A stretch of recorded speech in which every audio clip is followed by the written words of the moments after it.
ఇస్రో మరో కీలక ప్రయోగం చేపట్టబోతోంది. ఈ నెల 30న రాత్రి 9:30 పిఎస్ఎల్వి C-60 రాకెట్ ను నింగిలోకి పంపనుంది. సతీష్ ధవన్ స్పేస్ సెంటర్లోని తొలి ప్రయోగ వేదిక నుంచి ఈ ప్రయోగం చేపట్టనుంది.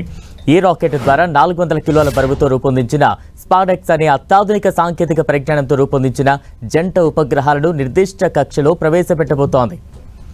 ఈ నెల 5న ఇస్రో విజయవంతంగా ప్రోబా-3 మిషన్ను విజయవంతంగా ప్రయోగించింది.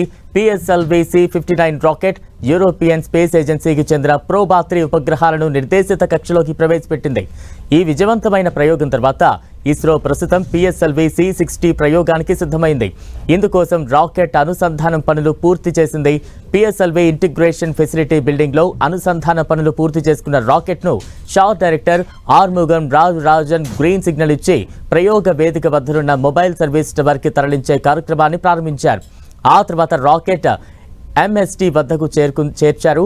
రాకెట్ శిఖర భాగాన ఉపగ్రహాన్ని అమర్చి ప్రయోగానికి సిద్ధం చేయనున్నారు. సాధారణంగా పిఫ్ భవనంలో రాకెట్ 2 దశల వరకు అనుసంధానం చేసి MSTకి తరలిస్తారు. అక్కడే 3-4 దశలను అనుసంధానం చేసి ఉపగ్రహాన్ని అమర్చే ప్రక్రియను పూర్తి చేస్తారు.